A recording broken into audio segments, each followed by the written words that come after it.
All right, we got ground to cover. You guys ready? The story is set. The conflict is on. There was one question, and you're right, I forgot to clarify, but it's important. In telling the story of the city and the tower in Genesis 11, this story is a group of people who come together from all over, and they want to build a city that has a tower in it, and then the name of the city at the end of the story, in our English translations here, is almost always called Babel. But I didn't say Babel, I said Babylon. Now, if you look at a little footnote here, almost all of our English translations will have a footnote and say, or Babylon. The Hebrew word for Babylon is the Hebrew word Babel. The word occurs almost 250 times in the Hebrew Bible, and 249 times out of those 250, it's translated by its meaning, Babylon. There's one time where our English translations choose simply not to translate the word, but just to spell it in English letters. And that one occurrence is Genesis chapter 11. The reason they do that is because the word confused is a word play on the word Babel. Babel is the Hebrew word for Babylon, and the word for confused is Balel. B-L-L. So B-B-L-B-L-L. Takes the two center consonants and swaps them out. Are you with me? It's a word play. God balals Babel. And you're supposed to chuckle. It's a word play. But so that's why they choose to translate it to spell it instead of translate it. And that's good, because you get the word play. But what you miss is this story is about the founding of the city of Babylon. The story of humans embracing evil under the influence of the snake begins a cascading spiral of stories that ends with the foundation of the city of Babylon.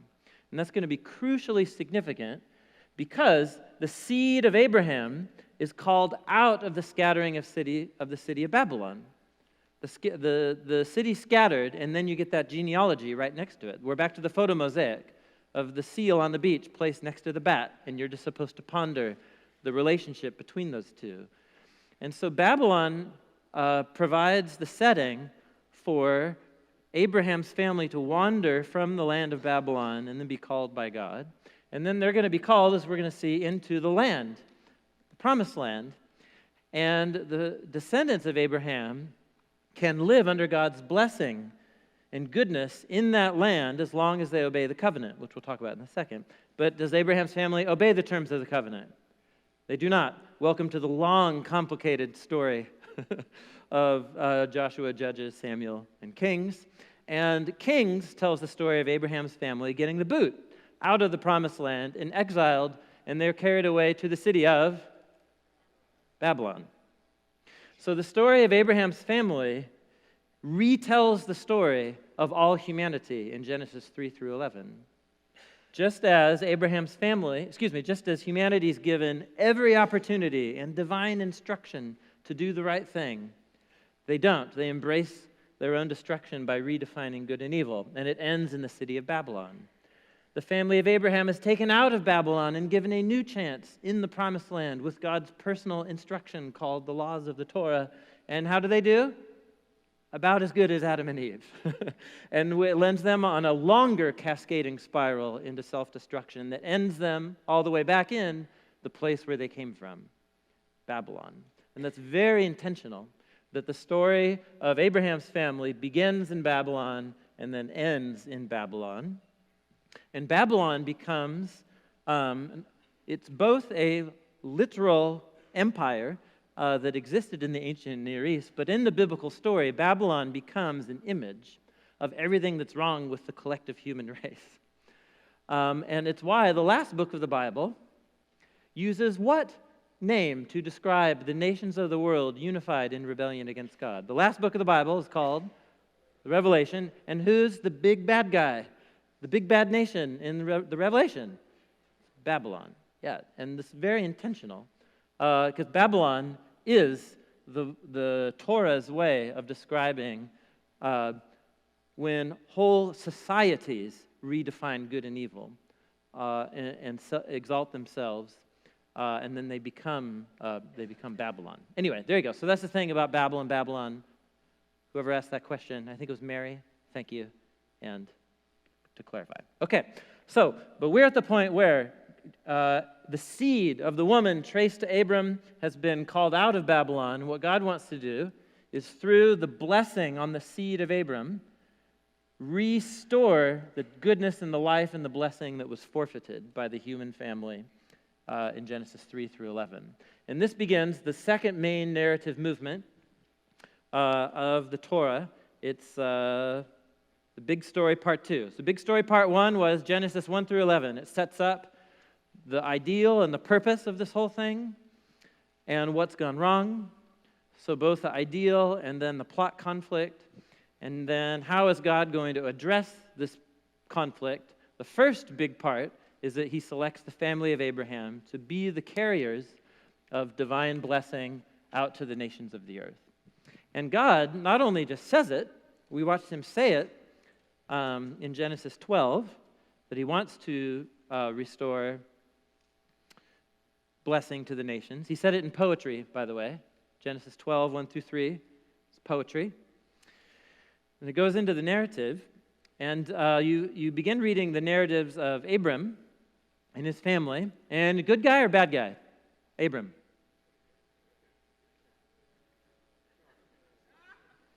What's the first story you're told about him? So they went down to Egypt, and he says, man, you're really beautiful. That's why I married you. One of the reasons why I married you. And man, the Egyptians are going to see you and say, that's his wife? And they're going to kill me and let you live. So how about I hang you out to dry to protect myself? That's the first story we're told about Abram. Good guy or bad guy? He's human. He's human. Yeah. And that's all these characters. The family of Abraham is an extremely normal human family, meaning they're deeply dysfunctional. And sometimes they get it right. Often they get it wrong. And usually when they're getting it right, they're also at the same time getting it wrong in some way. And that's the depiction of human families in the first book of the Bible. Deeply flawed. But does the fact that God has committed to working through flawed humans, is God biting his fingernails?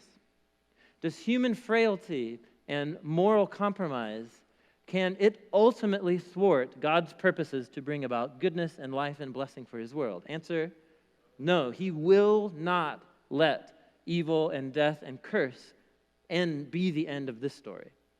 Not in this God's world. But what he will do is partner, genuine partnerships with real humans who are going to make a mess of things, but sometimes they get it right. And the one story of Abraham, well, there's two stories of Abraham getting it right. I just want to focus on the first one. It's in Genesis 15.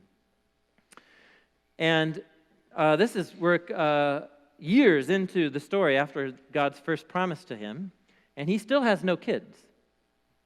God says, Abram, don't be afraid. I'm a shield to you. Your reward is great. And Abram says, oh, okay, speaking of rewards, let's talk about rewards. I still don't have any kids. And remember that whole thing about bless you, a great nation? So when's that going to happen? And because right now, Eliezer of Damascus is the heir of my house. Now, I'm sure Eliezer was a very nice man, but he's not Abraham's child. So you've given me no seed, no offspring. There's that word again, seed. And so this one born into my house, Eliezer, is my heir. The word of the Lord came to him and said, no, he won't be your heir. One coming from your body. So now the seed of the woman is now coming through. It's the seed from the body of Abraham. That's who will be your heir. Abram, come outside with me. So God took Abram outside and he said, look up. No light pollution, right? No cities or anything. Look up. in the skies and count the stars if you can. That's how your seed shall be. And for the first time in the narrative, Abram hits it out of the ballpark. He does exactly the right thing, and that you should imitate him on this point, and about this point only in any of the stories. There's not many things in the story of Abraham you should ever hope to do yourself, except this one. And what is it?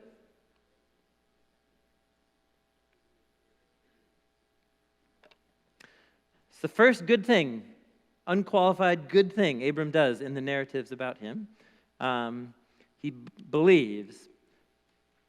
Any other translations? Everybody else believe? Nobody else faith? Had faith? So believe, in Hebrew, this word is, many of you say it when you finish your prayers. Yeah, that's a Hebrew word that means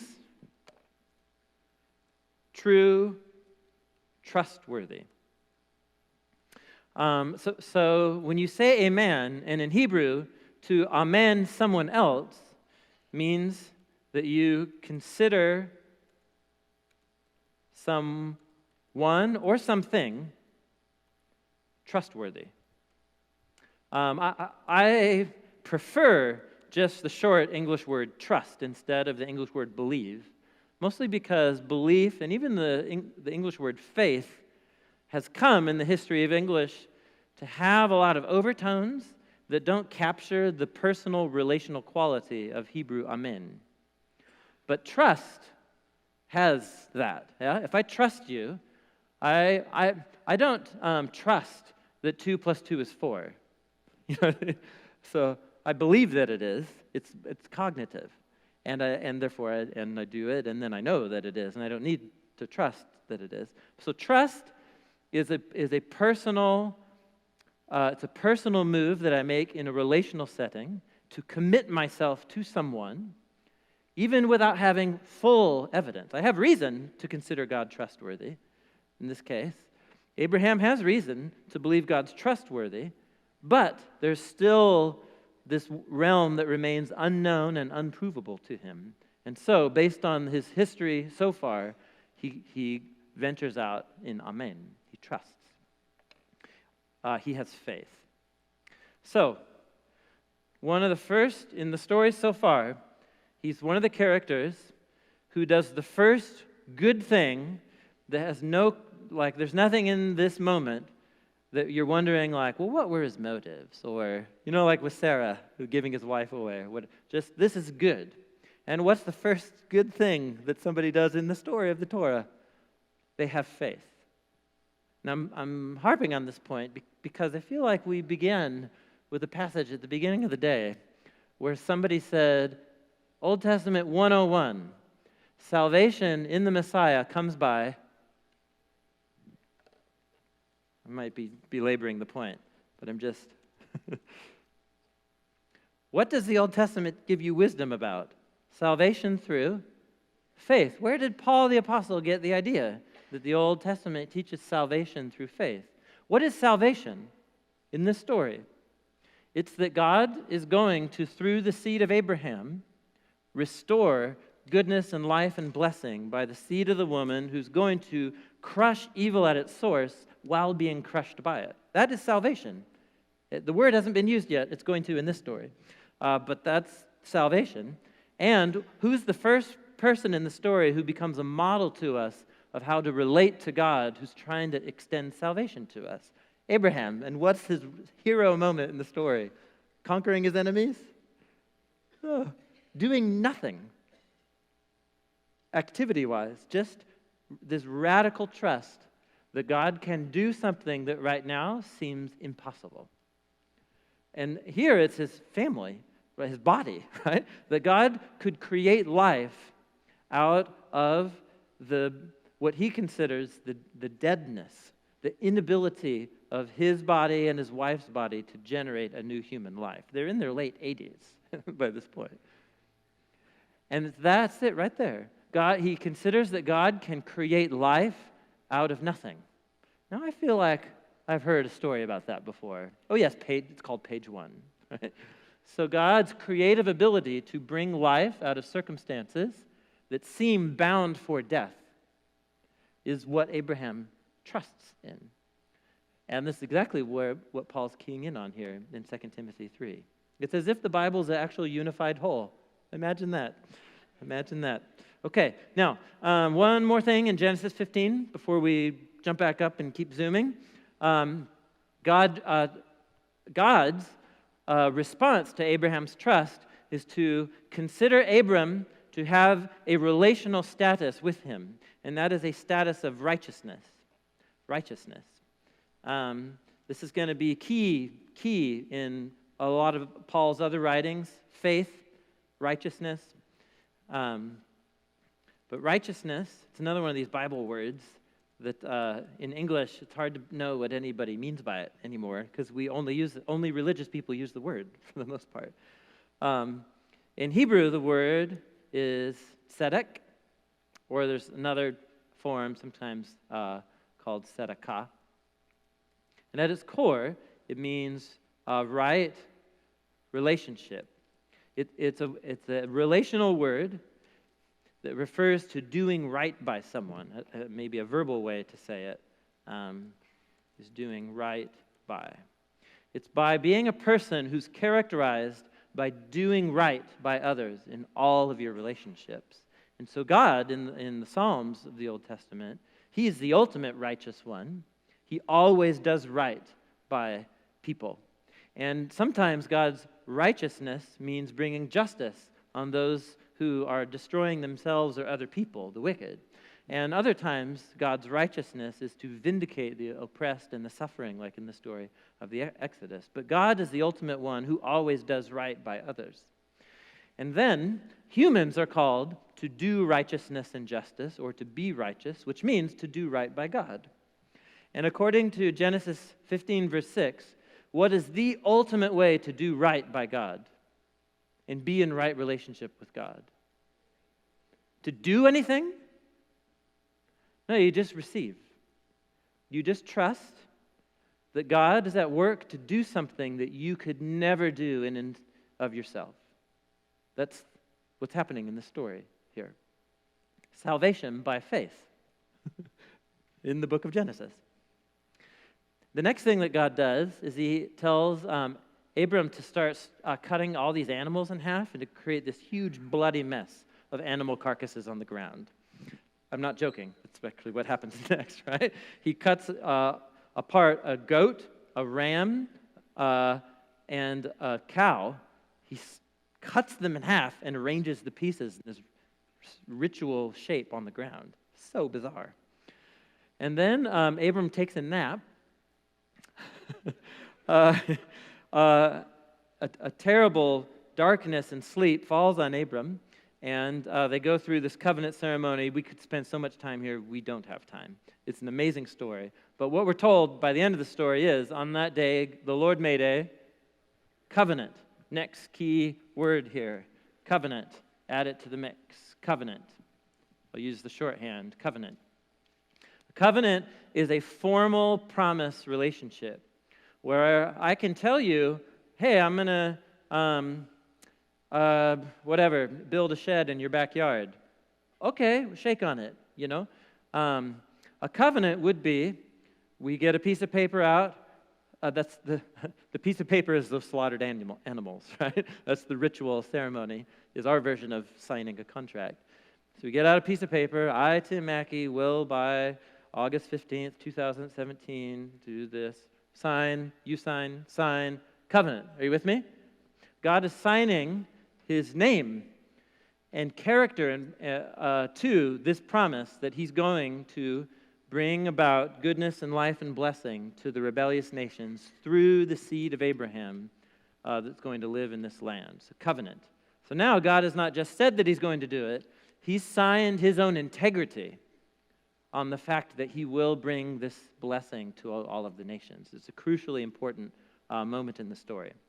Okay, the book of Genesis, we'll just kind of conclude. From Abram, he has a couple sons. The seed, the promised line of the woman, goes not through all of the sons, but just through one son of Abraham. Who is it? through Isaac. And then Isaac has more than one son, but that promised line from the woman goes through one of the sons. What's that son's name? Jacob. And what's the meaning of his name? Is twins. He has a twin brother. His brother Esau comes out, and then Jacob comes out, grabbing at his brother's akev. Jacob comes out grabbing at the akev. His name means heel grabber. And if you were walking and I were to grab your heel out from under you, I'm tripping you, right? Jacob's name means somebody who trips up someone else. That's the meaning of his name, right? And what is he going to go on to do for most of his life? Trip up other people, mostly through selfishness and blind ignorance to his faults and flaws. But does God commit to working even through a deeply flawed man whose name is heel grabber? Is God committed to it? He signed on the dotted line to bless the nations even through heel grabbers. But he teaches heel grabber a lesson or two, doesn't he, in the wilderness? But that's the story of Jacob. Anyway, Jacob goes on to have 12 sons, a whole bunch, big family. And then the whole last part of the book of Genesis is about how a whole bunch of the brothers want to murder, but instead of murdering, kidnap and sell into slavery one of their other brothers. The chosen people of God. You know? This family is terribly dysfunctional. But what the brothers do is a great evil, isn't it? The brothers do evil to Joseph, just the kidnapped slave. But what is God able to do in response to the brothers' evil?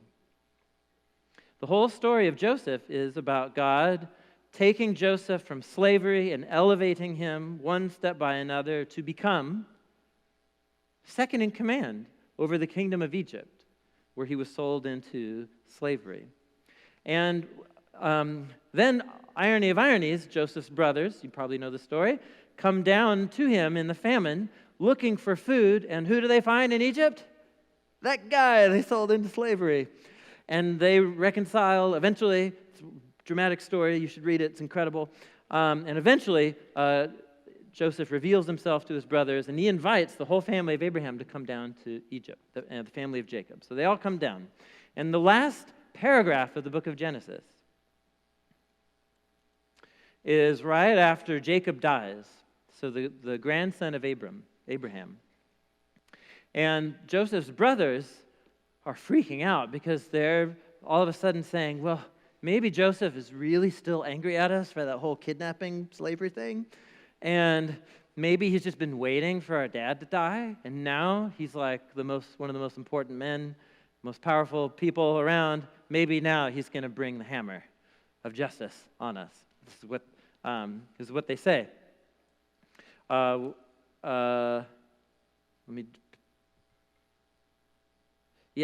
When Joseph's brothers saw their father was dead, what if Joseph bears a grudge against us and pays us back in full for the evil that we did to him? Oh, you guys, I haven't taught you the Hebrew words for good and evil, have I?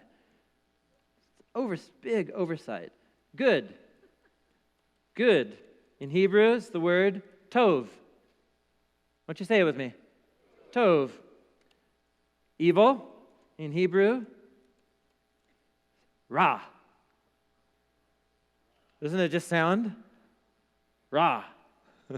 Ra. Tov and ra. Here we go. Good and evil. Tov and ra. Joseph's brothers saw what their father was dead. What if Joseph bears a grudge and pays us back for all of the ra that we did to him? So they sent Joseph a message saying, they make up this false report from their dad. You know what Dad said right before he died? I think you walked out of the room, Joseph. Dad said, please forgive your brothers for their sin, for the ra that they did to you. Do you remember Dad saying that? Oh, you must have been, yeah, he said it. And Joseph wept. You guys are still, you're still doing it. You're still doing the same thing. Joseph said, "Don't be afraid, you guys. Am I in God's place? As for you, you meant Ra against me. But God meant it for Tov, in order to bring about what's happened." Literally, he says, to save life. Life. You guys, this is the last paragraph of the book of Genesis. The book began with the story of God creating out of chaos and disorder Tov and life and blessing. And what do humans embrace? Ra. They want to discern and define Tov and Ra for themselves. And in doing so, because they don't have God's wisdom, and they're doing it out of self-preservation and self-orientation, they introduce into God's world Ra and death and curse. And then the book of Genesis ends with a long, dramatic story about a family of brothers. And one set of brothers, what do? In their minds, it becomes good to do Ra to their brother. And so they do all the Ra that they could possibly do. And what does God bring out of their Ra? Tov. Tov and life.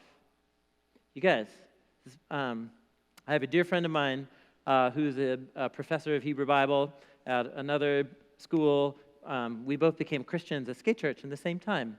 And then we nerded out for far too long on the Bible and both became professors. So anyway, his phrase that's burned itself in my memory now is the biblical authors are literary ninjas.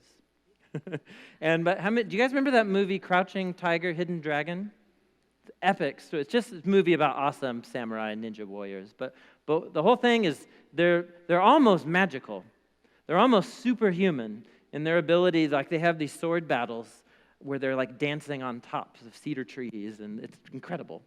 And they're quick, they're nimble, they're subtle. Every move of every muscle and tendon is intentional as they move throughout the world.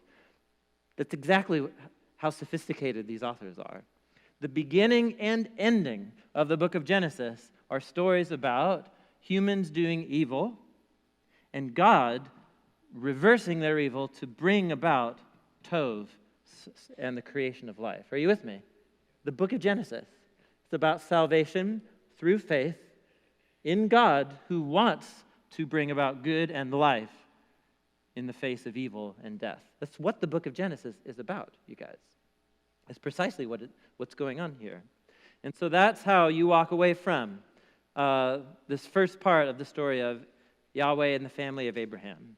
Is God's sign on the dotted line, which means even when humans do great evil, God will find a way to respond to it and bring out of their evil and Ra and death to bring out goodness and life.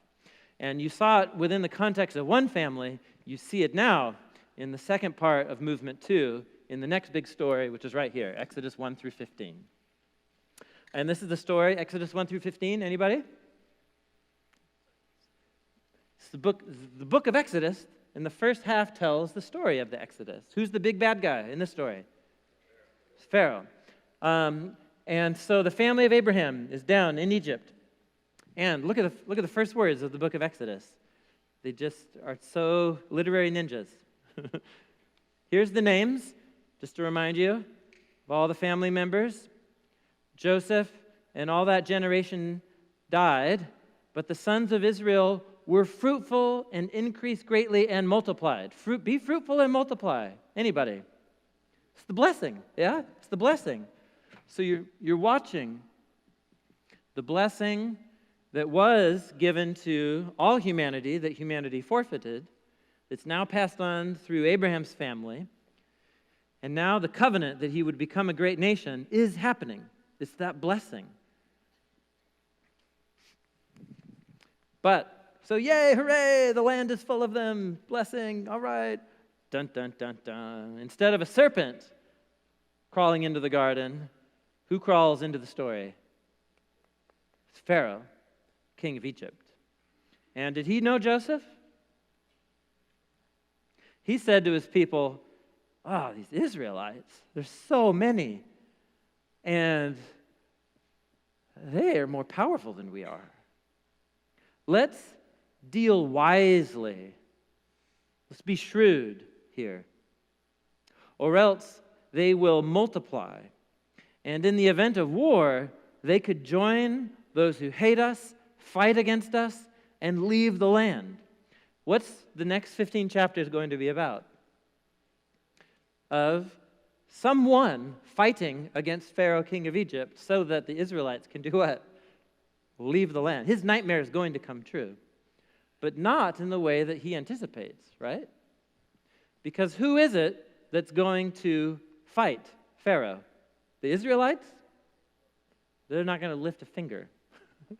They're going to, as we're going to see, they're going to take the posture of Abraham, which is just trust, believe and trust. The one who is going to fight against them is going to be Yahweh, the God of Israel. And so begins this story, this showdown. Egypt becomes the next iteration of the serpent and the seed of the serpent and those who give in. This is cool. Genesis 3, people give in to the serpent. It leads on the cascade of terrible stories leading to the foundation of the city of Babylon. Do you remember the building materials of Babylon? What they made the city out of? It's an odd little detail told to you in the story. We're told that they used brick in the place of stone and tar instead of mortar. In other words, instead of just stacking rocks to build walls and towers, they mass-produced bricks. You can mass-produce these suckers, and they're all the same size, and you can make tons of them really fast and make your cities faster and stronger than anybody's ever seen before. That's a random detail. Apparently I needed to know that detail. Yes, you did, because the literary ninjas are at work. Because what we're told just a few things once Pharaoh sets himself against the people of a family of Abraham. First of all, he appoints taskmasters over them, slave labor, so that they build for Pharaoh storage cities, Pithom and Ramses, but it didn't work. It didn't work. And so the Egyptians enslaved them even more rigorously and made their lives bitter in the field with what? With mortar and brick. It's the family of Abraham enslaved to Pharaoh, making cities of mortar and brick. Come now. Now, where are they geographically in the story? Where are they located? They're in Egypt. But in terms of the narrative, what kind of city are they building in Egypt? They're building with the materials of Babylon. Do you get it? This is how these narratives work. They'll use key repeated words like blessing, seed, all the good, evil. They repeat key words at strategic connective moments in the stories. And once you begin to track with the key words and themes, you begin to make these connections. This is what I call a narrative hyperlink, like on a web page, where you click on the blue line, and you click on it, and then it takes you through to another web page that's where you're supposed to go to from there. That's what this is. When you read mortar and brick, if you can do this, like go look in a concordance. There are only 2 verses in the whole of ancient Hebrew literature where the words mortar and brick are used in the same sentence. Are you with me? Here's one, and the building of Babylon is the other one. Nothing unintentional here. You're in the presence of masters as they tell you these, as they craft these narratives. So Egypt is the new Babylon, and Babylon was the sad result of the serpent's evil and temptation. And so now here's the seed of the serpent on a level we have never met before. This guy redefines evil as good so that slaughtering babies becomes the right thing to do. Are you with me? That's what's going on in the story here. Pharaoh is presented to us as a new level of human raw that's embraced and given in to spiritual evil on a scale that we have not seen in the story of the Bible so far. And so, when God raises up a deliverer to confront Pharaoh, what he says is, this is Exodus chapter 5, thus says the Lord God of Israel, famous line, you've seen the movie maybe, let my people go. that they may celebrate a feast to me in the wilderness. And Pharaoh said, excuse me, who's the God of Israel? I don't know him. I'm certainly not going to do what the God of Israel says. I'm Pharaoh. So the root of Pharaoh's evil is that he won't acknowledge the God of Israel, the Creator. He won't acknowledge this God who brings order and beauty and life out of chaos and darkness. He won't humble himself before that God. He insists that he is the one who defines good and evil around here. It's the Genesis 3 to 11 story, but it's like with the volume turned up past 10 to 11, 12, 13. Off the dial, you broke your dial, turning it up, the evil meter. You guys tracking with me here? That's the depiction of Pharaoh. And so it's, you go back and you read Genesis 3 to 11 now, and you can see like, oh, that's what was going on there. It didn't use the vocabulary of, I don't acknowledge God, but that's exactly what all of these stories were about. And now, here it is. You have the big bad guy. So Pharaoh takes off his gloves. He's ready to fist fight. And so what does the God of Israel do? God takes off his gloves. And for those who insist, when the stakes are this high, who insist on playing hardball, use another metaphor, with God, God responds in turn. And so begins the story of the 10 plagues. And so here's essentially what's going on in this story is that God wants to bring blessing. You have another human who wants to create evil and death. And so the whole showdown is once again, well, how is God going to bring goodness and life and blessing out of this horrible mess that the humans have made? And here it was just subverting Jacob's stupidity and reorchestrating events so that what Joseph's brothers do reverses on their plans and elevates Joseph to the place of leadership. Here, humans have embraced evil to a degree that there's no workaround. God just has to end it right here and right now. And so the intensity of the Exodus stories, these are very intense stories.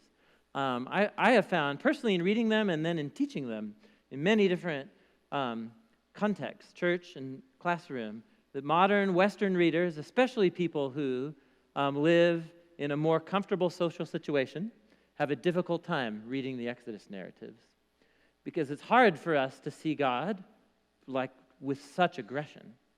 But what I've also noticed is when I have students or people around me who have grown up in extremely difficult, violent social environments, the story of the Exodus is good news for people who have grown up in violent neighborhoods. Are you with me here? So we have to be very careful when we begin to read a section of the Bible and we find it distasteful to us. It probably is saying more about us and the blinders that we have on because of how you may have grown up than it does about the stories themselves. Anyway, sorry, that's more of an aside, but it's important. So we have the 10 plagues here, and I'll just look at it on the handout here. So first of all, the 10 plagues, 10 acts of divine justice. The culminating act of justice in the 10 plagues, the last plague is the death of the firstborn throughout Egypt, which is in direct response and measure to Pharaoh's slaughtering of the firstborn of the Israelites. So the very thing that Pharaoh did to the Israelites becomes the thing that will bring Pharaoh down ultimately. But God provides something that Pharaoh never provided the Israelites. Did Pharaoh ever say, if maybe an Israelite family pays me $100, nobody dies? He never did that. What God allows is a way of escape, a way to find mercy as God brings his justice on the new Babylon that is Egypt. And what is it? It's the substitution it's the Passover meal, yeah? Exodus 12 through 13. It's really interesting. As you're reading through the 10 plague stories, it is gripping. It's really, the narrative's just driving and all these repetitions. Let my people go. I won't do it. Darkness. hail, plague. Pharaoh's like, no, it's so intense. And then right when the story becomes most exciting and what is going to happen, you turn the page to Exodus 12, and it's 2 long chapters, and the narrative just stops to a grinding halt. And you feel like you're in the book of Leviticus all of a sudden. It's super detailed ritual legislation about how to throw a Passover meal for you and your neighbors. It's Exodus 12 and 13. And the whole logic is that when God brings his justice on Egypt, which is the new Babylon, he allows a way of escape. He allows a way of escape. And that way of escape is through the substitutionary death of the Passover lamb. And so the blood of the lamb gets smeared on the doorposts of the house. And when God's presence or angel passes over, that's where the name comes from, it passes over Egypt, it will pass over, and no ra or death comes to that house. That house experiences goodness and life and blessing, shielded by the blood of the... You guys, come now. Right? Now, it's not that I don't think the biblical author is looking into a crystal ball here and like, oh, really? It's these narratives are teaching us about how it is that God saves the world. He saves the world, and he's going to bring goodness and life and blessing. But sometimes when evil rears its head, God doesn't just work around it, right, or pull a fast one to turn evil into good, like what he did with Joseph and his brothers. Sometimes evil needs to be destroyed and dealt with ultimately. And that's what we're getting with here. It's an image of justice. And when God does bring the hammer, however, there's always a means of escape. And that means of escape and mercy is through the blood of a lamb. And this story just sits here. From this moment in the story, these ritual descriptions in Exodus 12 and 13 are a guidebook for how you, the reader, are to celebrate this meal every single year. In other words, the moment from this point in the story forward, this story, yes, okay, I'm sorry. I'm getting too excited. There's too many things colliding in my head right now. This story, first of all, I should have shown you this before I went to. This story uses, Exodus 6:6.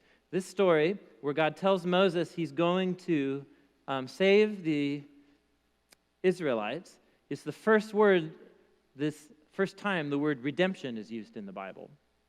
Redemption, which in Hebrew is the word ga'al. It means to purchase freedom for a slave or someone in debt. So someone's in slavery, and to ga'al them is to provide what's necessary so that they can be liberated into freedom. It's the first time. This story defines what biblical redemption is. And so we get another word added to our list here, our key word, redeem. What God wants to do is provide what's necessary to redeem those who are enslaved to evil and death so that they can experience blessing. And what is the means of purchasing redemption? It's the Passover. It's the blood of the Passover lamb. It's that God, at the same time that he wants to bring justice, and so the life of the animal is taken as a symbol that God doesn't want to kill people. What he wants to do is save people. But if someone like Pharaoh doesn't want to be saved, then they will get what they want, which is destruction and death. And God will give that to them in the form of divine justice. But for those who look at the symbol of the Lamb and see it as a symbol of God's mercy and redemption, for them, they are redeemed from evil and death by the blood of the Passover lamb. Well, what else does the story mean? That's what the story is trying to tell us. And it's giving us all of the vocabulary and images that Jesus and the apostles are going to draw upon as they explain the significance in the story of Jesus. So here, this one's for free. Well, actually, this whole morning's for free, I think, for most of you. But just as one example, in 1 Corinthians chapter 5, I'm going all the way to the New Testament here. Paul's dealing with a moral problem, a real big moral problem of sexual corruption in the church of Corinth. And what he tells them is, you guys, he uses the Passover as a metaphor to describe what kind of community they are. And he says, listen, clean out the old leaven. You take out the unleavened bread at Passover so that you can become a new lump. Listen, this is 101, you guys. Jesus is the Passover lamb. Right? Remember, we take the bread and the cup every time we gather as a community, right? We center ourselves on the story of his life, his death, his resurrection for us. And remember what the death of Jesus means? And he just says, the Passover story. That's all he has to say. And the reason he can just allude to it casually is because Christianity 101 in one of Paul's churches is spending a good amount of time immersed in the scriptures, learning about how they give you wisdom about salvation through faith in the Messiah. I'm a broken record at this point, right? But that's clearly what Paul did in his churches, because then you can just read through his letters, and they're just littered with these little allusions to really profound theology about the atonement or about salvation. But he uses the language of the Torah, of these narratives, in this case, Passover. Am I making any sense right now? Okay, good. All right, that was just a quiet moment, so I either it's sinking in the way it sunk in for me and blew my mind, or you're falling asleep. I can't quite tell the difference. So anyway, okay, back to it. So the Passover lamb. And then redemption, you get redemption through the blood of the Passover lamb, and then you get the first appearance of the word salvation in the Bible. After the 10th plague, Pharaoh's finally compelled to let the Israelites go free. And so the Israelites go, and they're wandering in the wilderness. Pharaoh's heart hardens again towards the people of Israel. He chases after them with all of his chariots, and the Israelites are freaking out. They're frightened. They cried out to the Lord, "Oh, no. Is it because there were no graves in Egypt that you brought us out here to be killed by Pharaoh? Seriously, Moses." Right? So they're freaking out, and you would be too. And so here's what Moses says. Don't fear. Pick up your sword. We're going to go to war. That's not what he says. What he says is, don't be afraid. Stand here and do nothing. So he tells them, you have an army chasing you, and you're trapped by a big body of water, and your leader says, don't do anything. Great advice. Right? Finish the sentence.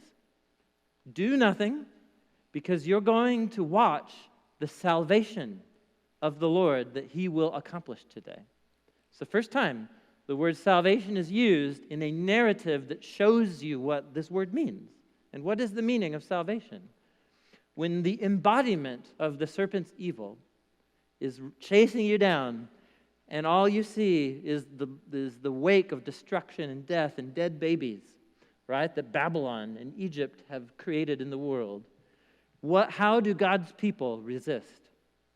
You stand there and you, amen, you trust that God has the power to bring life and tov and blessing, even in the worst face of evil and death and curse.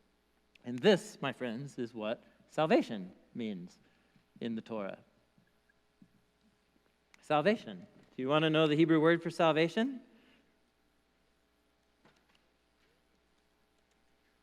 The word for salvation in Hebrew is the word Yeshua. It's the name of Jesus. The name of Jesus, Yeshua. This will get translated into Greek, or spelled in Greek, as Jesus, as Greek, and then, of course, it comes into English as Jesus. Stand by and see God's Yeshua For the Egyptians, whom you'll see, you're never going to see them again, God's going to fight for you. You just stand there and say nothing. That's what he says. What's that? Oh, yeah, right here. Yep. Yeah. So you stand here and do nothing, because God's going to bring about salvation. That's precisely what God does. His spirit, he sends a spirit or wind to blow over the waters so that dry land can appear. Have I heard a story where there's waters covering the land, and God sends a wind to part the waters so dry land can emerge? We didn't talk about the Spirit on page 1 of the Bible, but remember this whole thing? The Spirit of God is there, and what happens? The waters separate. The waters gather together, and dry land appears. Exodus 14. What God does is send here we go. Stand here. God's going to bring salvation. You just stand here and do nothing. So we're going on in the story. Moses stretched out his hand, and the Lord swept the sea back by a strong east wind.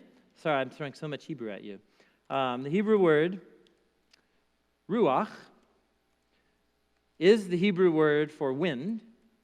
It's also the Hebrew word for breath coming in and out of your nostrils. And that is the word the biblical authors use for God's Spirit. So God's ruach parts the waters to create land for humanity to flourish. That's God doing this right here. And then when God brings salvation, he does an equally mind-blowing, impossible feat by means of his Spirit. He parts the waters so that dry land can appear. And instead of the Israelites just living on the dry land, it becomes the means by which they pass through towards the promised land. So good. You guys, the Torah, so amazing. Holy cow. Okay, that's the story. Okay, good story so far? Oh, man. Okay, all right. Now, something's going to shift. Here we go. So God saves his people, redeeming them through the blood of the Lamb, rescuing them from evil and death, defeating evil and death, and therefore providing the way forward into blessing for his people. This is what we call the story of the Exodus. And it just fits in seamlessly into everything that's been going up to this point. Okay, the moment that we leave Egypt, something else starts. It's going to be blue. Let's make it bigger. It's a group of stories that we call Exodus chapters 16 through 18. And just watch. The last line of the story, of the salvation story at the end of chapter 14, what's the response of the Israelites when they see God's Yeshua appear? They feared the Lord, and they did what Abraham did. The word believe appears a small handful of times in the Torah, and this is the second one. You saw the first one, Abraham. Here's the second one. The Israelites' response to salvation. Faith. Salvation by faith is what just happened here at the shores of the seas. Exodus 14. So we go to Exodus 16, and they are now wandering out in what part of Egypt? Not the cities. They're in the wilderness. The wilderness of Sin. It's between Elim and Sinai, which is where they're on their way to, on the 15th day of the second month after their departure. And the whole congregation of the sons of Israel continued to sing songs of praise and gratefulness to the God who saved them. They grumbled against Moses and Aaron in the wilderness. Oh, if only we would have died by the Lord's hand in Egypt. At least there we sat by pots of meat and ate bread to the full, What? You brought us out here in this wilderness to kill us all with hunger. How you guys doing? What? It's like whiplash. Right? Literally sentences ago, they were singing the praises of God in Exodus 15. And then they get 2 weeks into the wilderness and game over. They're like, we're done with this. You want to kill us? What? Okay, so this is, I'm just going to put a sad face right here. Because that's chapter 16. And so what God provides for them is bread in the wilderness. What's the name of the bread? The name of the bread is, what is it? Which in Hebrew is manna. What is it? What is it? So what God provides for them is meat and bread. Then in chapter 17, they are thirsty. And so the people quarrel with Moses. Give us water. So you get stories about angry grumbling over bread, water, and meat in the wilderness. Now let's just pause. Why is the seal on the beach next to the picture of the polar bear, next to the picture of the... Why? What's happening here? So the portrait of the people of Israel here, what do you walk away with? They're praising in one sentence. The next story, they're grumbling and quarreling. So what are you supposed to think about these people? Do you feel good about them? Do you feel a little bit better than them?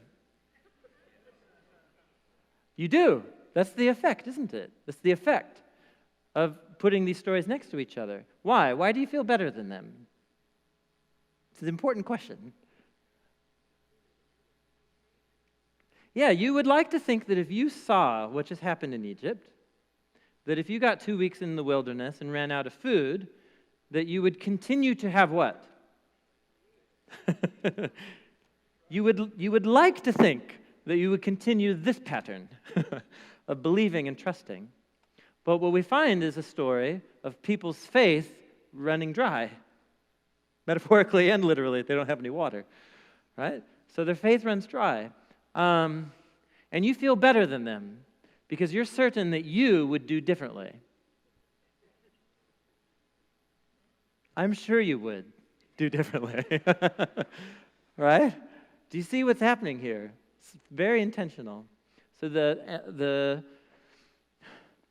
these stories are put next to each other in a way that the turn in the people's hearts is so jarring that it's like the narrator wins you over to stand alongside God and Moses and be like, these people, ingrates, I would never behave like that. Would never in a million years behave like that. And then whatever, that was your morning reading in the Torah, and you go on with your day, and it was a great morning, and whatever, you do something nice for your roommate or something, or your spouse, and then, it's interesting. But then, you get to work later in the day, and you find out that somebody, didn't meet that deadline, and you bark at them, you get angry, and you're really unkind. And then you think about the flow of your day as you're eating dinner or having your cup of tea, and you're like, oh, yeah, you get it? You get what I'm talking about here. Yeah, these narratives are by design try to lure you into thinking that you're morally superior to the characters. And then as the story develops, it's the sneak gut punch, right? It's like the narrator puts their arm around you and is like, look at these idiots. They're so stupid. You would never act like that, would you? No, of course not. No, of course not. And you're like, yeah, I never act like that. And boom. And then you do act like that 2 days later, and that's it. So, okay, so that's one just on a very personal pastoral level. Whenever you see biblical characters acting in over-the-top ways of selfishness or ungratefulness, and you feel superior to them, be careful. Put on your shields, your armor, because these narratives are holding up a mirror to you and I. Because the moment that I think that I'm incapable of this kind of moral whiplash and spiritual whiplash, I am truly self-deceived if I think that I'm above this kind of behavior. And so these narratives, they're not just informing us about things that happened a long time ago. These narratives are trying to form you. They're trying to mess with your mind and your heart and get you to see things about yourself and get you to see things about other people and get you to see things about the kind of world that we're living in and whether there's any hope for our world and whether there's any hope for you. And because some days you blow it so badly, you're like, there might be hope for other people, but not for me. And then that's a moment where you need to come back to Genesis 15 and be like, you actually in that moment might be poised best to receive salvation by faith. That's what these stories are trying to teach you, give you wisdom about. Okay, my sermon's over for the moment. We move on.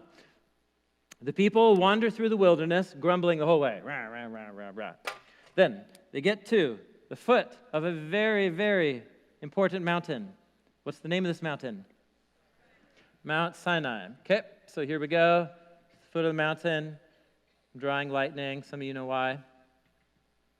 Okay, Mount Sinai.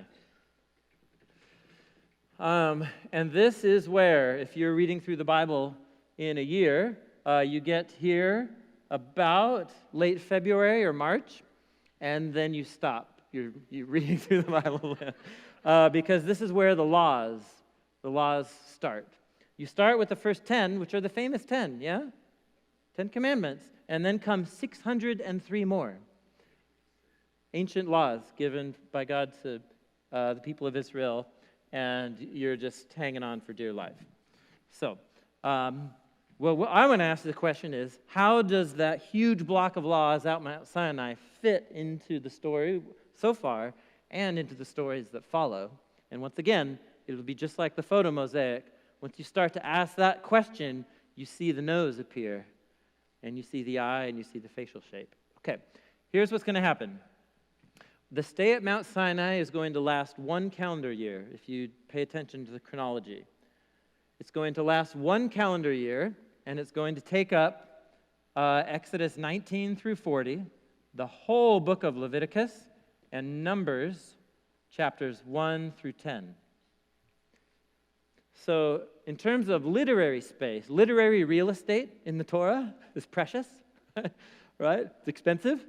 And a huge amount of it is invested in developing the people parked at Mount Sinai. So whatever the message of the Torah is, we know it's about God's purposes to bring good and life and blessing despite humans embracing evil, death, and curse. That's going to happen through the family of Abraham, through the seed of the woman, come through the seed of Abraham. God signed his name to it on the covenant, and he will not only work around evil, he will defeat it dead, kill it dead, but always provide a way of redemption through the blood of the Lamb so that God's people can receive salvation by faith. But God's people who are supposed to receive salvation by faith are also usually terribly ungrateful people who the moment they sing songs of praise about the gift of salvation are cursing their neighbor and being ungrateful to God. Then we get parked at the foot of Mount Sinai. And here's the next big moment in the story. We're going to call this Big Story Part 3. Big Story Part 3. Exodus 19 is where they come to the foot of the mountain. Very important narrative moment here. In the 3rd month, after the sons of Israel had gone out of the land of Egypt, on that day they came to the wilderness of Sinai. They set out from Rephidim, came to Sinai, and they camped in the wilderness. There Israel camped in front of the mountain. And Moses went up to God, and the Lord called to him from the mountain, saying, "Hey, Moses, say this to the sons of Israel, the house of Jacob. You yourselves saw what I did to the Egyptians." What's that a back reference to? It's the back reference to the whooping, the can that Pharaoh opened that resulted in him. Yep, that. You saw what I did to the Egyptians. And how I bore you on eagle's wings. What a beautiful metaphor to describe what happened at the sea parting. And now I've brought you to myself. Now then, if you will indeed obey my voice and keep my covenant, then you shall be my own possession among all the peoples, for all the earth is mine. Here, I'm actually gonna. This is a crucially important moment in the story. I'm gonna even cut and paste this here. Okay. Sorry, 1 second. All right. Do you see how this sentence is structured here? If. And usually in sentences, if you have an if, following the if, which is a condition, you have a then. And so we get the first then here. So let's break it down. So we have an if, we have a then, and then we have an and. Then you shall be this, and you shall be. Which means, in terms of sentence structure, that the word then isn't there explicitly, but it's assumed. Do you see that? So it's a if-then sentence with two results. If this, then two results. And what's the if? It's two ifs. If you do what?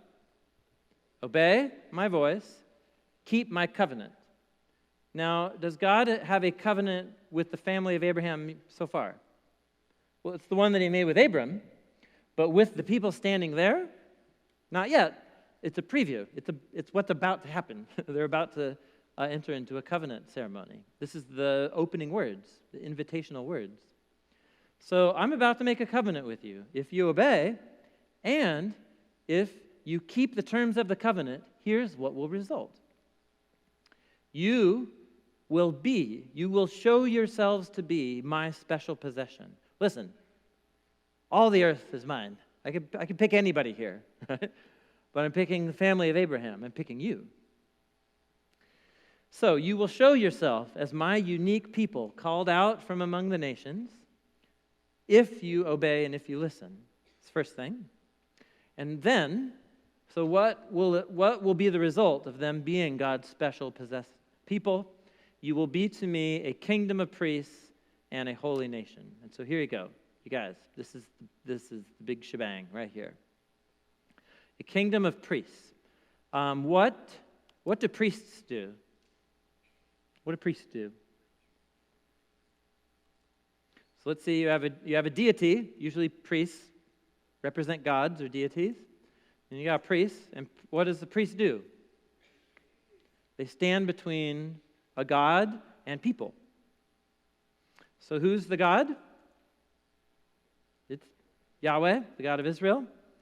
Who is the collective priesthood? Israelites.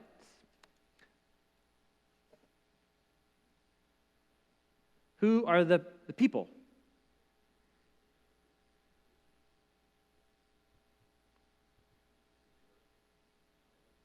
Oh, sorry. Control Z. Thank goodness. All the peoples.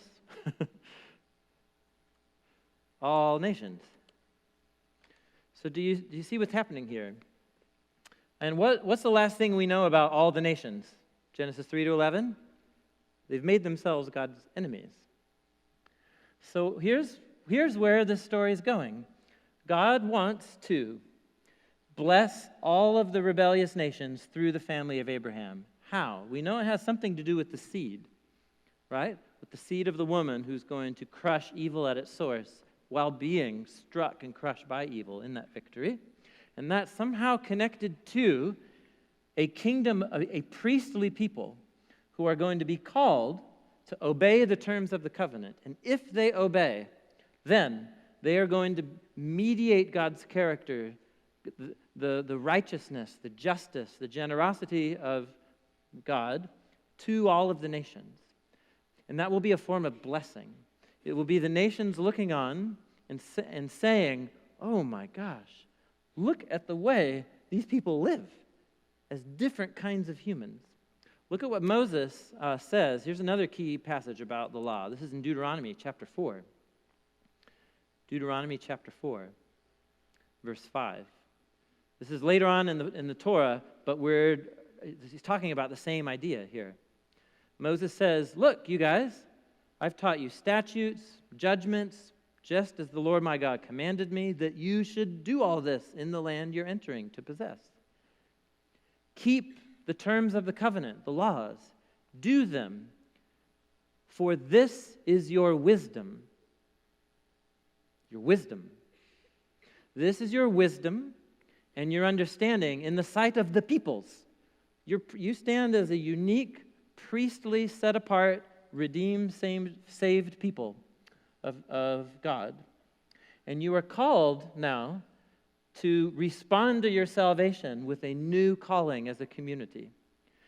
And it's the 613 laws, and there's a whole bunch of them. We'll talk very briefly about the different types of laws, but they're shaping the Israelites into a contrast, an anti-Babylon community. Well, a counter-Babylon, better, counter-Babylon. So it's a community that behaves by the values given them by the God of Israel. It's the values of the Exodus, who looks on the poor and the widow and the immigrant and the slave. And these are the people that are especially taken care of in the community of the Israelites. Out of the 613 laws, nearly 80 of them have to do with the care of the immigrant, widow, and the orphan in the midst of Israel. You wanted to live in Israel if you were an orphan in the ancient Near East. Trust me. Right? You would not want to live in Babylon, but you would want to live in Israel. You'd be taken care of. And the laws are forming Israel into this counter-Babylon so that the nations look on and say, now there's some people who know how to discern good and evil. There are people who live by the wisdom of God's instruction. Wisdom. Are you with me here? Do you see how this is exactly what you need in the story? The whole point of the story is for God to exist in partnership with humans, ruling the world together, but under God's wisdom and God's knowledge of good and evil.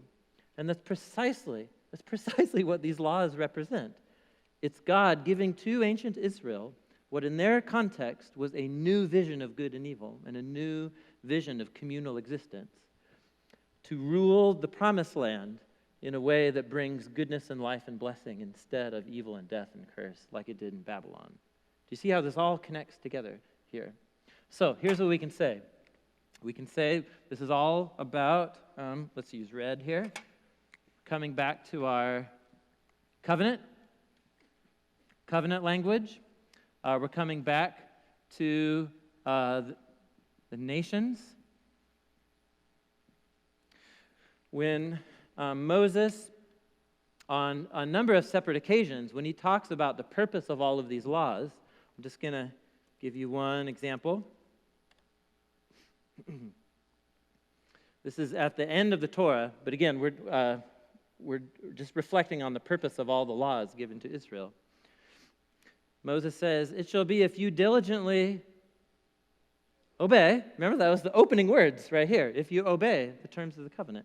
If you diligently obey and be careful to do all these commands, I'll set you high above all the nations, and what will come upon you? Blessing. And you know what? Blessings won't just come upon you. Blessings will chase you down. They'll overtake you if you obey. Blessed in the city, blessed in the country. Blessed is your seed of your body. Blessed is the produce of your ground. Blessing, blessing, blessing, blessing. Yeah? Blessing. Oh, but you guys, if you choose to redefine good and evil on your own terms, if you don't obey, if you reject the wisdom of God's instruction in the laws of the Torah, what will you bring upon yourself and what will chase you down? Curse, curse, curse, curse. So Israel, all of a sudden, Israel stands at Mount Sinai with the same exact choice that humanity did on pages 1 and 2. It's as if God has taken out of Babylon a unique people and is giving them another chance to do what humanity failed to do. And they have God's salvation, they have God's redemption, they have everything they have everything you think they'll need to succeed. And there you go. So that's how the story starts, is with God's people being given this choice. And in Exodus 24, after they get the 10 Commandments, here's how the people respond in Exodus 24. Moses came and told the first bit of laws to the people of Israel, and the people answer with one voice and say, "By golly, all the words the Lord has spoken, we're going to do that. We're going to do it." And you chuckle to yourself, because what are they going to go on to not do? Any of it. You guys, in just a few chapters, what are the first 2 commands of the covenant? No other gods and no images to represent that God. Because you don't need images, you are the image. Okay? And then we get just a few chapters into the story of Mount Sinai, and we get a story, Exodus 32. When the people saw that Moses delayed to come down from the mountain, the people assembled around Aaron and said, "Can you make us a god who will go before us? Who knows what happened to Moses?" And Aaron says, "Sure. Take off your gold rings, the ears of your wives, your sons, your daughters, bring it here." And what do they make? They make the golden calf. All right. Big sad face. Big sad face. So they camp out at Mount Sinai. The sad face after they're saved. The sad face after they say yes to the covenant. And pretty much the whole story of them camping out at Mount Sinai is the more they sin, God keeps giving them laws. He gives them laws about new sacrificial lambs to cover over their sins. And they say, "Yes, we want it, we need it." And then they continue to sin more. And so the story, many people, we read the Torah, and they see all the hundreds of laws, and we think, oh, this is a law book. The Old Testament is a book of law. But do you see how that's so not getting what's going on here? The Torah is a story about the law, and what it's telling you through the narrative is that the laws aren't changing the people. What the people need is to be saved, and God graciously does that.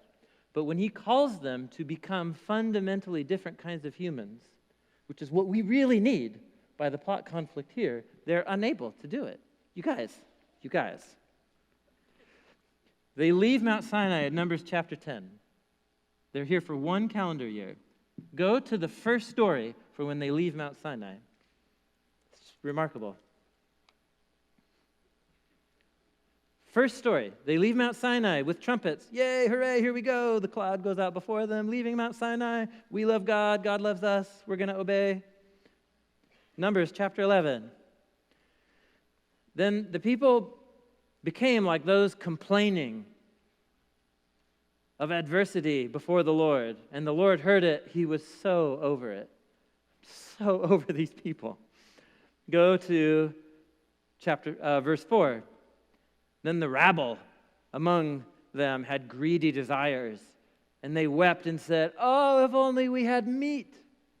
So we go out into the wilderness. And what do the people start grumbling and complaining about? Meat. Meat. We remember the fish that was free in Egypt. Oh, right. Really?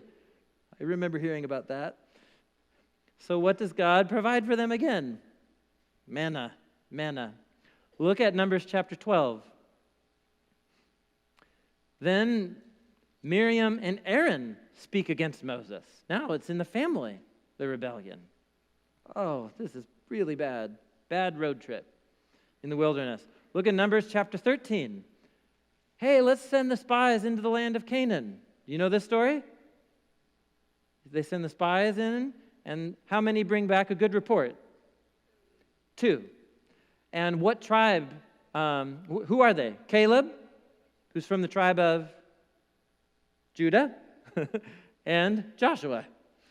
Yeah, the son of Nun. And all the other 10 bring back a bad report. And so here's what the people of Israel say. The congregation lifted up their voice, they wept, and they grumbled. Oh, that we died in Egypt. You know what? Let's just go back to Egypt. They reject the Exodus itself. Go to Numbers chapter 16. Now a group of Levites, Korah, Kohath, Dathan, they rose up together against Moses and began to speak against Moses. Are you tired of this yet? Because it's not over. It's not over, right? Numbers chapter 20. All the people of Israel came and they grumbled about water. Water. Oh, if only we had water in the wilderness. Okay, you guys, what's happening here? The saved people immediately have no faith. They receive for a year direct covenant wisdom from God in writing. And they go right back out from that experience. And what effect has it had on them? Zero. No effect. No effect. Do you see what's happening here in this story? What's the story trying to tell you about the law? Is the law good or bad? It's good.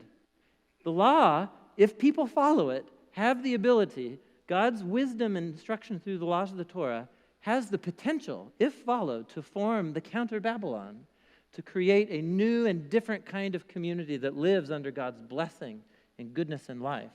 But the human condition is so trapped in the web of evil and death and curse. It apparently is the case that humans are so turned inward on themselves, they can't do it.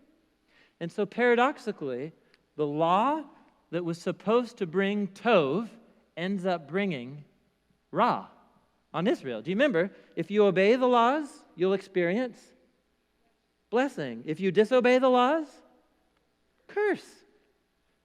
And so, paradoxically, the more law Israel receives, the more curse they keep bringing down on themselves. And that's how the rest of the Torah plays out through the wilderness stories. By the way, there's 7 rebellion, grumbling stories right here, arranged in a beautiful symmetry. It's called a chiasm. It's unbelievable. Anyway, separate. How you guys doing? You guys with me? Okay, we're going to make one more move. One more move here. That's the third. And we're going to make one more move. And to do this, we are going to go to Deuteronomy chapter 30. Let's actually start in chapter 29. I'm going to look here. Deuteronomy 29.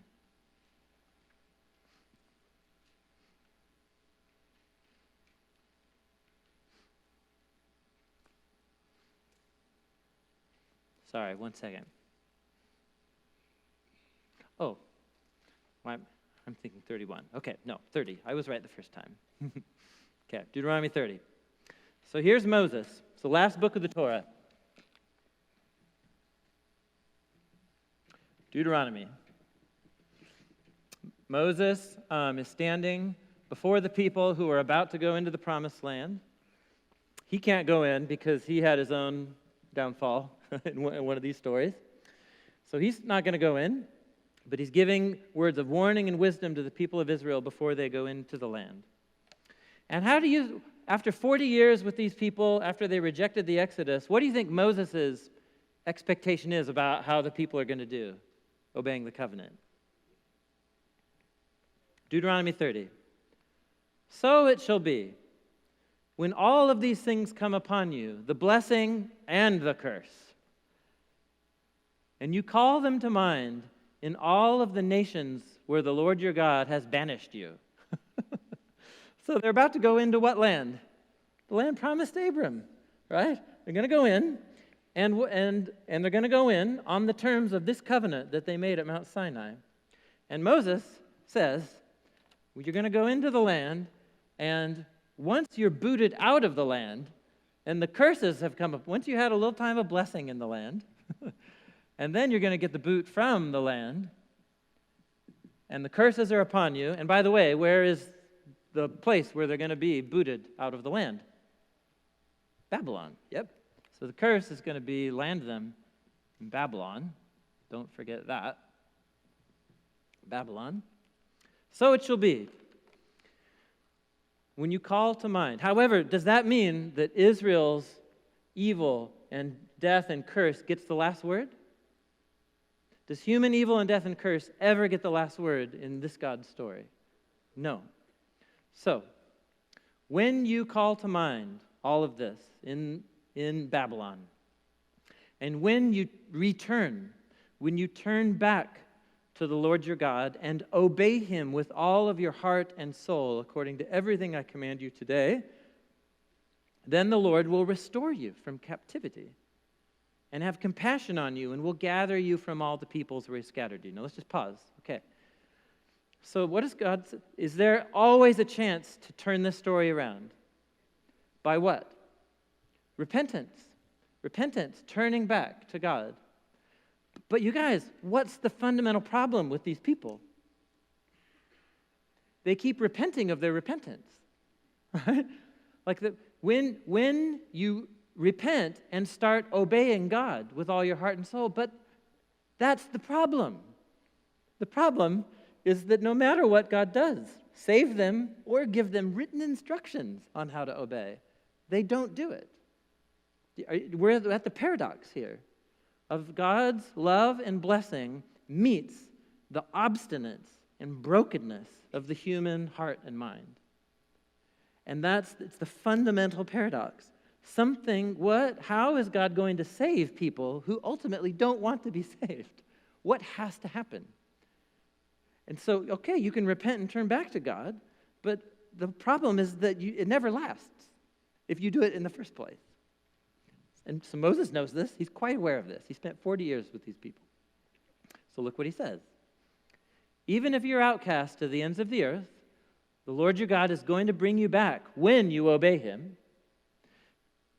He'll bring you back to this land. You'll be fruitful and multiply. There's the blessing language again. And then here it is. Moreover, the Lord your God will circumcise your heart and the heart of your seed in order to love the Lord your God with all of your heart and with all of your soul, so that you may live. Are you tracking with what's happening right here? What ultimately is the problem? Is it just what we need is better laws around here? Is that the real problem? No, what's the real problem? All the way back to page 3. It's humans who don't trust God. Like Abraham, we don't trust, right? We don't trust that God is truly wise. We don't trust that God's definition of good and evil is actually what's good for us. We want to redefine good and evil. And something has happened to the human heart and mind. So it's as if the narrative shows it's like we're trapped. We're unable to respond long-term to God's goodness and salvation. And so Moses knows that the only way that problem is going to get solved is what he calls the circumcision of the heart, so that people can love God and obey. Okay, so circumcise your heart. That's a creative metaphor, isn't it? Yeah? So circumcision was the sign and symbol of the covenant with Abraham back here. All the Israelite men, were to have the skin removed from that part of the male anatomy that is connected to being fruitful and multiplying. It's a symbol of God's marking them as a people who are fruitful and multiply as a result of God's covenant blessing. And so Moses takes that removal of skin in their core covenant symbol, and he says, you know what really needs to be removed is something from the heart. Something needs to be removed and killed dead from the human heart if people are ever going to obey and experience blessing. And when you experience blessing, what's the result of that? Life. Do you see this here? Life. Obedience. So the opposite of life is death. The opposite of obedience is obviously, I'm just going to say, rebellion. So look at where he goes in Deuteronomy 30. Oh, okay, sorry. Let's pause real quick here. 30 verse 6. This right here, it's in one of the last sections of the Torah. It's Moses' view of the law. It's Moses' view that the law will only fulfill its purpose once you have people who are fundamentally transformed by God's power so that they can obey the law and become that blessing to the nations. Do you see that's how the story works here? God's not giving them the law so that they can be saved. They were already saved. That already happened. He gives the law to saved people so that they can fulfill their mission among the nations, which is to be the counter Babylon. But it turns out the people that he's chosen are fundamentally flawed just like the rest of humanity. And so the real root issue that began on page 3, Moses identifies here at the end of the Torah. We need human hearts and minds that are fundamentally transformed. How is that going to happen? Well, Moses says circumcise your heart, but I doubt that he means get a heart transplant, literally, How do you circumcise your heart? How does a human circumcise their heart? Can a human circumcise their heart? No, that's the whole point. It has to be something that's done to us from outside ourselves. I need some resources to be given to me that I don't have in and of myself to actually love God and follow him. That's what Moses is saying here. So this is planting the seed of something right here, Deuteronomy 30, verse 6. It's planting a seed that's only going to get developed in the future promises of the prophets. Let me show you. Jeremiah, he's watching the family of Israel go into exile in Babylon. And he wonders what God's going to do to ultimately fulfill this promise to circumcise the heart of his people. And look at what he says. This is Jeremiah 31:31. Days are coming, declares the Lord, when I'm going to make a new covenant with the house of Judah and Israel. It won't be like the covenant I made with their fathers on the day I took them out of Egypt. Yeah, they broke that covenant. They broke that one, even though I was like a husband to them. Here's the covenant I'm going to make with the house of Israel. I'm going to put my Torah inside them. I'm going to write the Torah on their hearts. And I'll be their God, and they'll be my people. And when God takes the laws of the covenant and emblazons it into the human heart and mind, that's when people won't, I will be out of a job. You won't need anybody to teach you about the Bible anymore because we're all going to be Bible nerds and just love to hear the instruction and will of God personally from God himself. And we will do so as forgiven people who are entering the new thing that God has for us. That's Jeremiah's vision. It's God writing the Torah on the human heart. Jeremiah had a buddy who was a prophet who got taken to Babylon. His name? Ezekiel. Here's how Ezekiel developed Moses' promise. Moreover, I will give you a new heart, and I will put a new spirit in you. I'll take out your heart of stone and give you a heart of flesh. I will put my ruach in you and make you obey the Torah so that you can live in the land and experience blessing and curse and life. So this is about the new covenant. What the Old Testament is trying to get us to see is that what human beings need, first and foremost, is to be saved from the evil and death that we are participate in and are all a part of and contribute to. And that what we need is to become new and different kinds of humans who can actually rule the world under God's wisdom, the way God always intended. And the way that that is going to happen is through the blood of the Passover lamb, the victorious seed of the woman who's going to crush evil at its source as he himself is crushed, just like that lamb that is killed becomes a means of life to others. That's how salvation happens. And then the new covenant people who can love and obey God with their heart, soul, mind, and strength is going to happen through the work of God's Spirit. We haven't even looked at the New Testament yet, you guys. But are you with me? So when Jesus comes onto the scene and says, when Jesus comes and he says things like this, you guys, I didn't come here to say Old Testament bad, me good. Huh? I didn't come here to set the Old Testament scriptures aside. I'm here to fulfill them. And then what does he go on to do? What he goes on to do is offer his new, deeper vision of what a community who is truly transformed by God's wisdom looks like. It's not just about murder, it's about contempt and anger. It's not just about lust, it's about the way that I use other people and objectify them for my personal desires. It's not just about using and taking oaths, it's about the way that I manipulate your perception of me by lying and twisting truth. It's not just about being a nice person, it's about showing unmerited generosity to the people who hate me.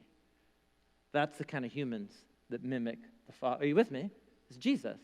It's about the Torah written on the heart.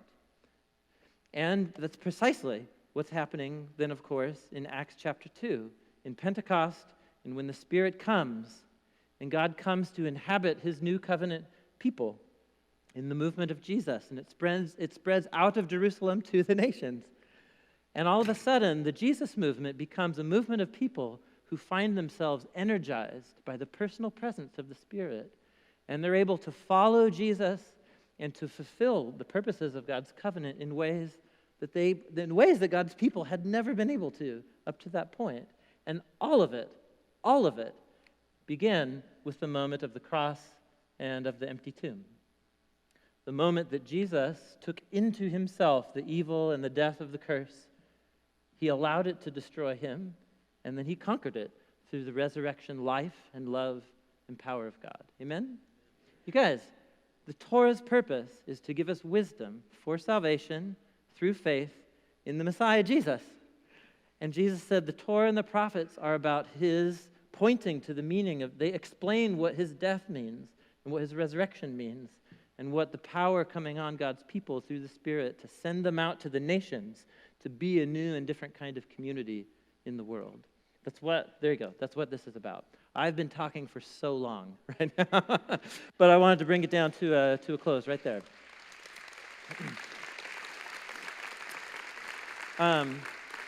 Okay, can I just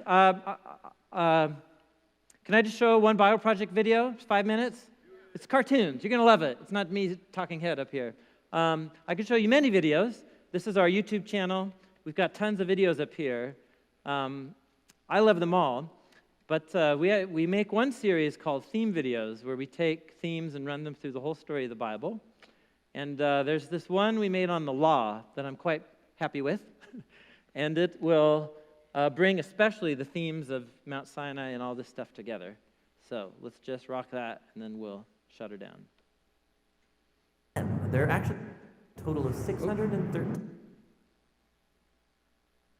Familiar with the 10 Commandments in the Bible, stuff we generally take as good advice. Don't murder, don't steal, honor your parents, the list goes on. And those are just the first 10. There are actually a total of 613 commands, all given to ancient Israel, found in the first 5 books of the Bible, which in Hebrew are called the Torah. Now, the word Torah is usually translated in English as the law, because it has all of these laws in it.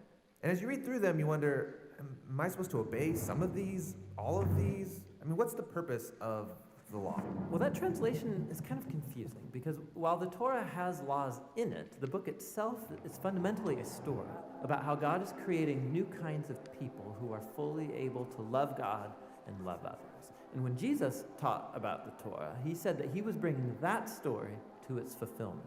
So walk me through the story and how it's fulfilled. So the story begins with God creating humanity who rebels. And God chooses Abraham to bless all of the nations through his family. who end up in slavery down in Egypt, and so God rescues them.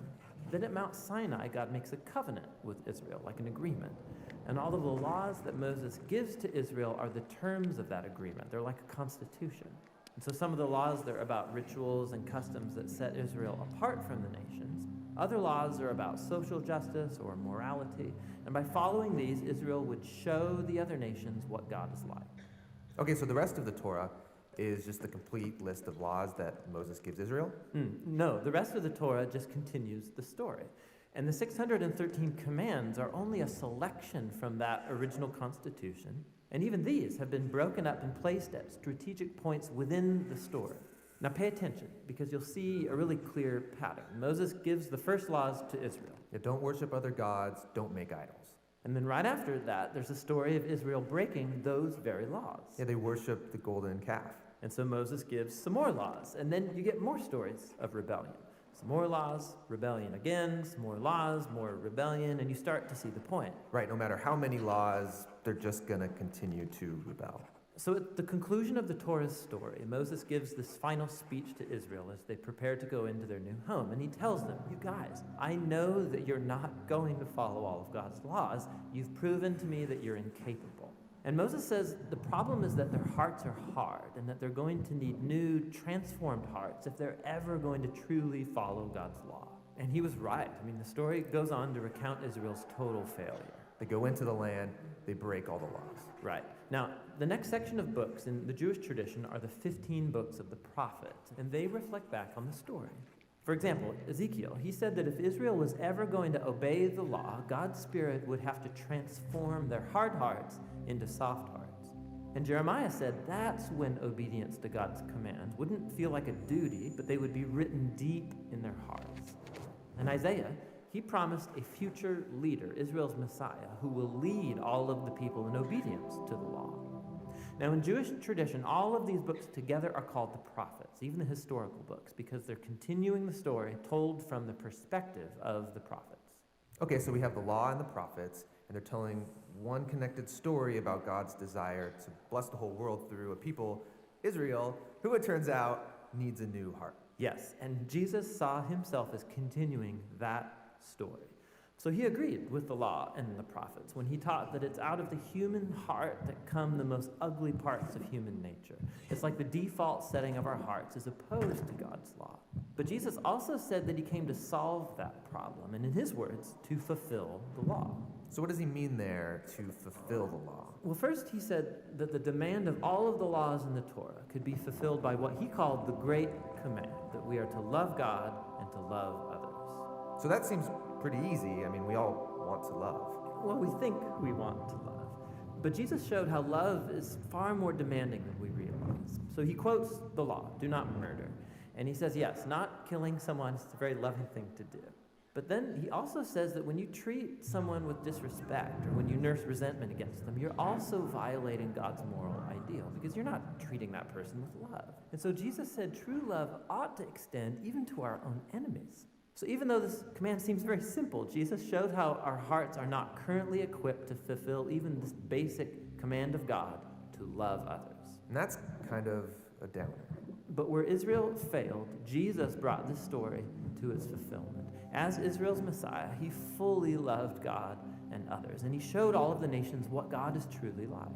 He did this through his acts of compassion and mercy, and ultimately by loving his enemies even unto death.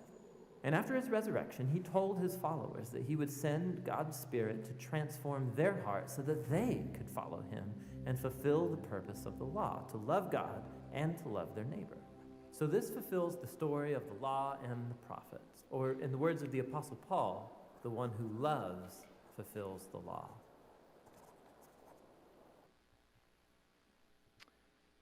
So there you go.